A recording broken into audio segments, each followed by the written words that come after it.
hoje aqui é a Dona Mirta e Terezinha Malheiros Carneiro Silva. Isso? É nome de rainha? Louco o nome, né? Dona Mirta entrou em 79 na Justiça Federal. Dona Mirta, antes de mais nada, a senhora parece que é filha de um advogado muito famoso, não? É, o meu falecido pai era OAB número 325, chamava-se doutor Almir Miró Carneiro.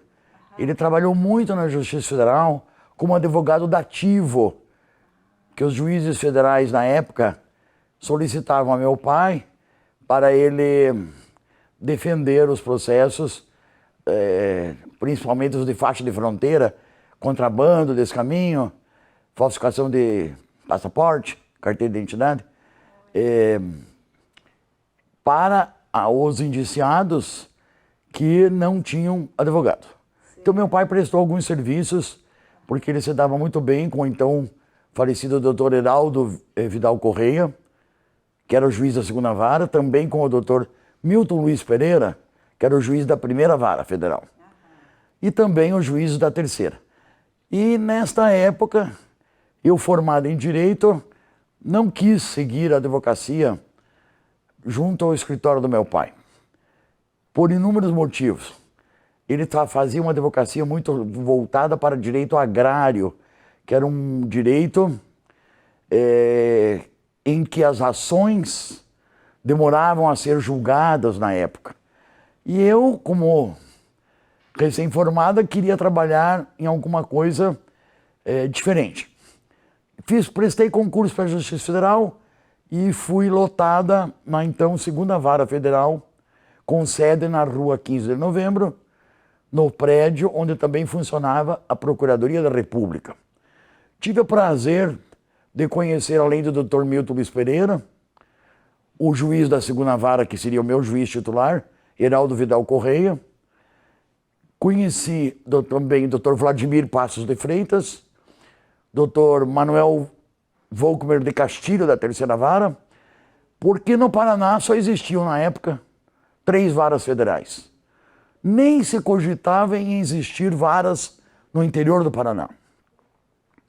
As varas federais tinham 3 diretores famosos. Primeira vara, a doutora Olga, segunda vara, doutor Nilson Ramon, terceira vara, doutor Milton Pimentel. E eu fui lotada na segunda vara e fui trabalhar no setor de execução fiscal. Por que setor? Porque naquela época não existiam varas especializadas, como hoje nós temos na Justiça Federal, varas especializadas criminais, execução fiscal, previdenciário, etc. Naquela época era uma vara com 3 setores: setor criminal, setor de execução fiscal e civil. Fiquei lotada na seção da parte de execução fiscal. Passado alguns tempos, fui convidada pelo doutor Heraldo a assumir o cargo de secretário de juiz. Então passei a trabalhar junto, além do cartório, também na hora das audiências, eu iria datilografar o que se passava perante os advogados e os procuradores. Tive a satisfação também de conhecer os procuradores da República, inúmeros procuradores, doutora Ela Vieco, doutora Otília e outros procuradores que me falha a memória, o nome deles. Bom, tive a oportunidade também de conhecer um excelente diretor de secretaria da parte administrativa, doutor Valdir Jordan. Lembro-me também da parte administrativa do funcionário servidor Sérgio Augusto Biscaia, que era distribuidor. E inúmeros colegas, alguns até já falecidos. Passado mais alguns anos, sempre na segunda vara atuando, ocorreu o falecimento do nosso juiz titular, Heraldo Vidal Correia. Na época, no Brasil, no Paraná, nós estávamos subordinados ao Tribunal Federal de Recursos. Não haviam sido criados ainda os tribunais regionais. Com o passar dos tempos e o falecimento do Dr. Heraldo, não estavam acontecendo concursos para juízes federais. O que aconteceu então? Os juízes da terceira vara substituíam o cargo vago pelo doutor Heraldo. Foi implementada a criação da quarta vara, quinta e sexta. Então os juízes também da quarta, quinta e sexta iam se revezando na substituição do doutor Heraldo. Na época, Brasília, que era o que comandava o tribunal, comandava a seção do Paraná, nomeava juízes interessados do norte do Brasil, do nordeste, do centro-oeste.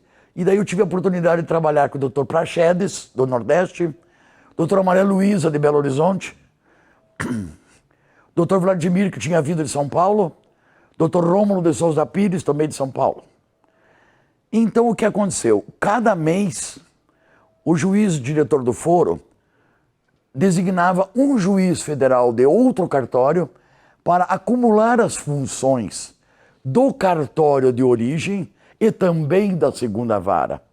Então, com isto, passaram-se alguns anos e a segunda vara sempre acéfala de um juiz titular.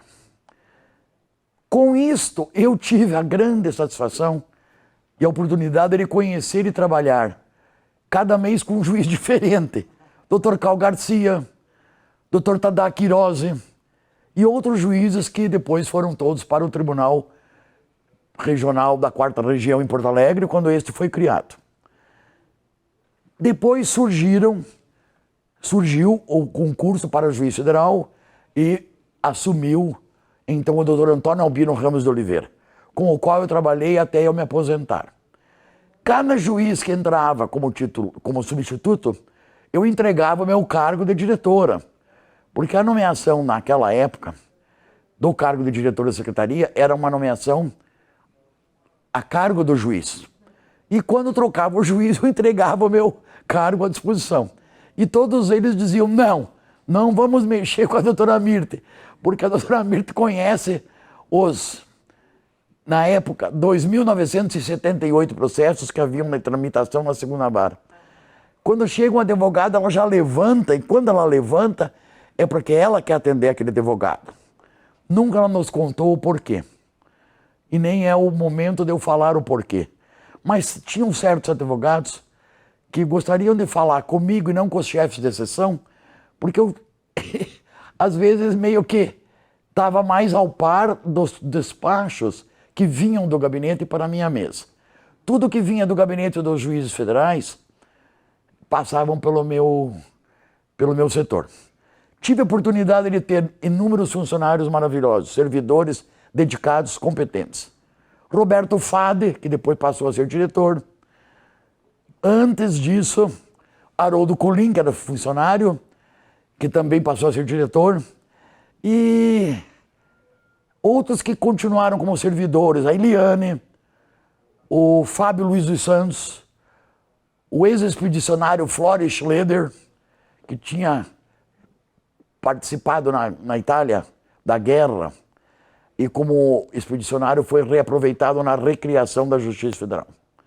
Tive nesses anos que eu participei, até 1993, quando chegou a época de eu me aposentar, o orgulho de ter sido uma servidora da Justiça Federal. Porque desde jovem, na minha casa, onde meu pai era advogado, ele sempre comentava, vou à Justiça Federal hoje à tarde. E eu dizia, como é a Justiça Federal? Ele disse, é séria, competente e dinâmica. E às vezes, quando ele comentava que iria seguir os processos, o acompanhamento deles, na Justiça Estadual, eu dizia, e a Justiça Estadual? Ele dizia, é diferente. A única palavra que ele falava. Ela é diferente. Então, eu, quando prestei concurso, fiz questão de eu fazer para a Justiça Federal. Porque eu tinha a satisfação, o orgulho de pertencer a uma criação maravilhosa, que foi a Justiça Federal, e ainda continua sendo, e em que todo o nosso esforço dos serventuários era para que a tramitação dos processos se desenvolvesse da maneira mais célere possível. Porque sempre pairava perante os advogados, os procuradores da República, do INCRA, da Fazenda Nacional, do INPS, do IAPAS, da Caixa Econômica, ou qualquer outro órgão federal que fazia parte dos nossos processos, pairava sempre que o que anda na Justiça Federal desenvolve-se logo e logo se vai para o arquivamento. A Justiça cresceu tanto que ficou impossível de manter somente as varas da capital. Foram criadas as varas em Foz do Iguaçu, Maringá, Londrina e inúmeras outras seções no estado do Paraná. Com isso, desafogou o volume de trabalhos que existiam nas 6 varas federais. E passamos a ir trabalhar numa nova sede, que foi na Voluntários da Pátria, no edifício Bagé. Lá tivemos oportunidade de ter um auditório, tivemos a oportunidade de participar de um coral, onde a doutora Olga participava ativamente. E assim nós fomos sonhando com a criação de uma sede nova, que é esta atual, da Rua Anita Garibaldi. Mas eu, devido a completar meu tempo de serviço, não tive a satisfação de vir trabalhar neste edifício da Anita Garibaldi 88. Eu somente me aposentei lá no centro da cidade, mas tenho grandes recordações de todos os funcionários que me acompanharam, de todos os funcionários e servidores que me ajudaram, seja como chefe da execução fiscal, seja como secretária de juiz, seja como cargo de secretária da seção civil, secretária da parte criminal, eu não tinha ainda atuado. Então o Dr. Rômulo de Souza Pires, que estava em exercício na 2ª vara, me convidou para seguir para a 4ª vara federal, porque o funcionário responsável pelo setor criminal iria se aposentar. Lá fui eu, sendo relotado na 4ª vara federal, onde fiquei um ano e meio mais ou menos, até o Dr. Rômulo estava como juiz da 2ª vara e me convidou para assumir a direção da 2ª vara. Como eu já tinha passado por todos os 4 setores, secretário de juiz, chefe da execução fiscal, chefe da execução da parte criminal, onde também tive oportunidade de conhecer os funcionários da Polícia Federal, e também já tinha atuado na seção civil, o Dr. Rômulo me achou com possibilidades de eu administrar e dirigir a 2ª vara federal. Ali tive muitas alegrias, muitas satisfações, porque sempre vinha de alma e de corpo destinada a trabalhar e a prestar o máximo do meu desempenho no meu cargo.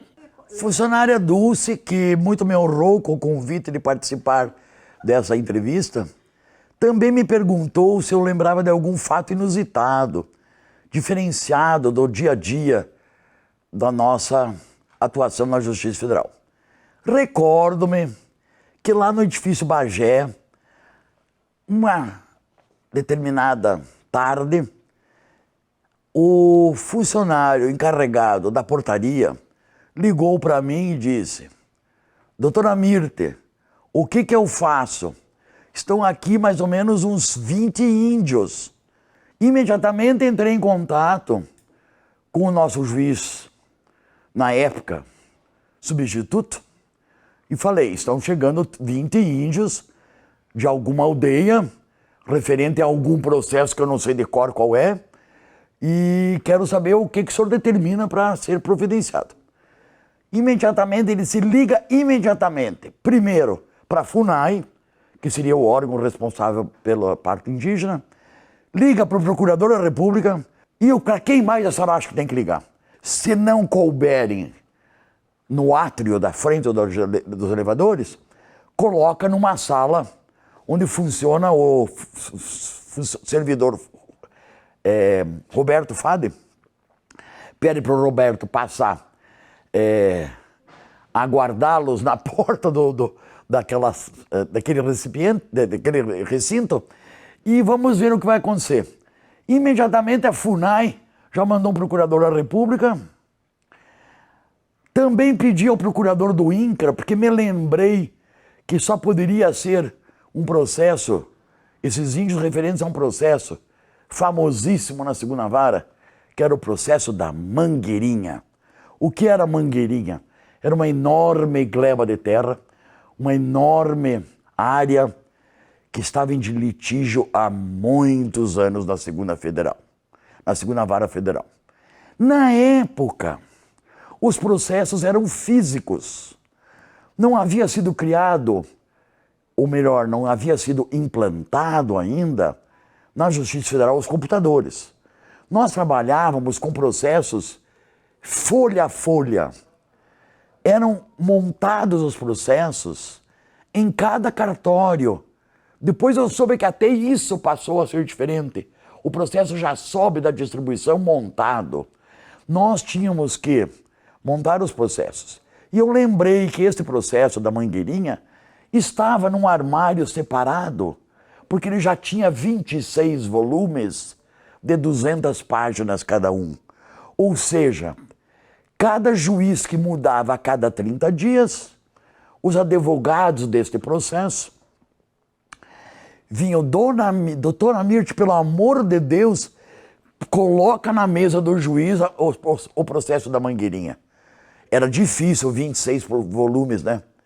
E os juízes que estavam acumulando as funções também não achavam muito agradável decidir rapidamente qualquer assunto referente à Mangueirinha, porque se tratava de muitos pinheiros, muitos madeireiros, inúmeros advogados. Se não me recordo a memória, quando nós publicávamos qualquer despacho do juiz, eram intimados pela imprensa oficial desse referido despacho, mais ou menos uns 19 advogados distintos. Nós tínhamos advogados da FUNAI, procuradores da FUNAI, advogados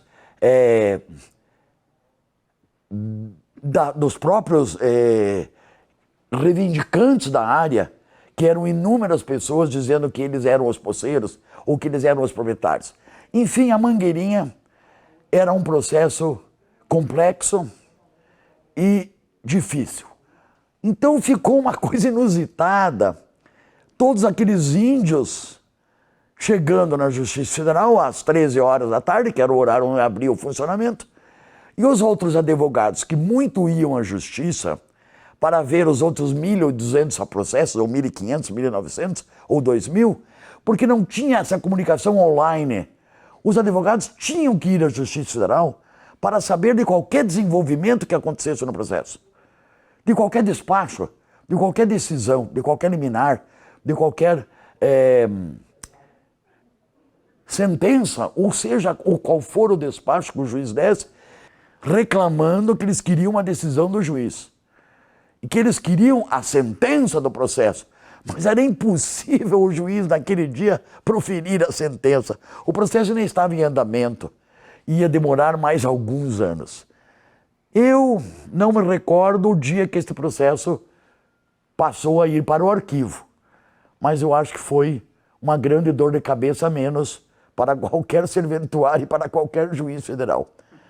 Então esse seria um caso inusitado, mas que o procurador da FUNAI foi muito hábil, muito convincente com os indígenas a fazerem eles voltarem para a Mangueirinha, para o local de onde eles vieram, e que aguardasse as comunicações do andamento dos processos, que nós íamos fazer o possível para tornar esse processo mais célere, mais rapidamente, o andamento seja mais rápido.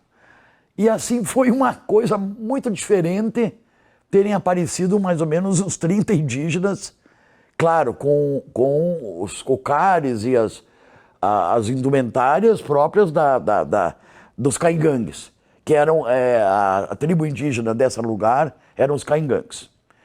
E neste processo até teve uma participação de uma antropóloga muito famosa, doutora Cecília Carneiro Vieira Helmut, que era uma antropóloga da Universidade Federal do Paraná e que ela prestou esclarecimentos sobre a parte indígena dos caingangues nesse processo. Mas esse foi o fato mais estranho. E às vezes também me recordo de algumas esposas de pessoas que tinham sido presas em Foz do Iguaçu, porque naquela época não existia a Vara Federal de Foz do Iguaçu, o que era preso no contrabando na região de faixa de fronteira, vinha para a Justiça Federal de Curitiba.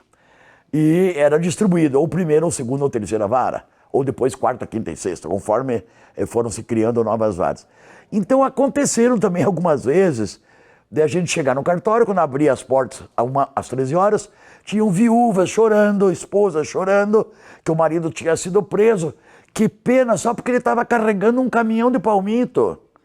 Ou porque ele se enganou e pensou que ele podia fabricar passaportes. Né? Então a gente tinha que atendê-las, pedir para eles aguardarem audiência. Existiam a chegada dos réus presos, que vinham para a segunda vara, para as audiências designadas, que saíam então daqui do presídio do AU, porque ainda existia a prisão provisória do AU. Né? Então isso foram alguns fatos também diferenciados, que eram pessoas que com criança no colo, pessoas às vezes idosas, mães dos acusados, que não estavam sendo julgados ainda, mas que elas queriam aqui, por favor, a senhora fale para o juiz para soltar o meu marido, ele não pode continuar preso. Eu digo, não é assim rapidamente que se decide, temos que averiguar o processo. Então foram alguns fatos que eu havia lembrado que eram inusitados. A presença dessas esposas ou parentes de réus presos e também os indígenas da Mangueirinha. No mais, sempre ocorreram, todos os anos que eu participei na Justiça, maior serenidade na desenvoltura dos processos. E o que eu posso dizer aos que estão na ativa é o seguinte: façam do trabalho de vocês o máximo que vocês puderem para a satisfação pessoal e também para quando vocês se aposentarem, vocês possam, para vocês mesmos, pensarem e dizerem o que eu disse. Missão cumprida. Muito obrigado.